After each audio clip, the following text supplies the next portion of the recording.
بچه به این پست نگاه کنید، پست قبلی منه.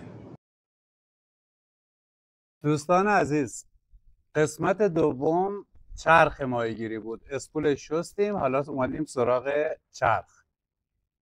میگیری زیر آب به این صورت، از بالا آب بره تو چرخ. بخش اول این حالته. دقت بفرمایید، من در رابطه با اینکه چرختون رو با آب شیرین بشورید یه توضیحاتی دادم. بعد زیر پست من چند تا کامنت بود که همچی تعریفی نبود.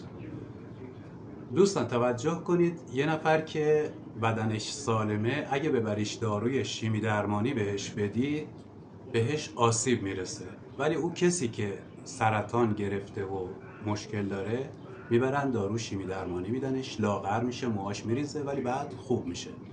حالا شما چرخی که توی آبشور استفاده میکنید حداقل بخار آبشور بهش خورده، بعد از یک مدتی آسیبش نشون میده.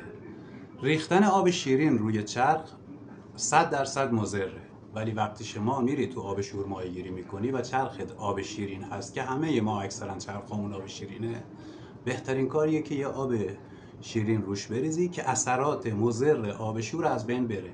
حالا یکی از دوستان من که خیلی هم کارش درسته و خیلی هم قبولش دارم و مشتری خود ایشون هستم، توضیح دادن که آب روی چرخ نریزید، ولی ایشون از نگاه تخصصی خودش میگه، از نگاه تخصصی خودش درسته، ایشون میتونه چرخ باز کنه، سرویس کنه، منم هر وقت کاری دارم به ایشون میسپارم.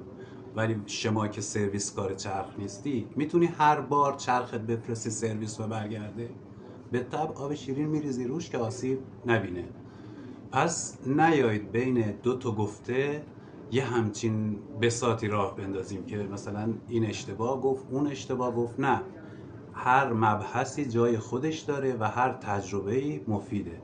پس سعی کنید بین محتواها اون چیزی که به دردتون میخوره، اون جایی که کارایی داره استفاده کنید. موفق باشید.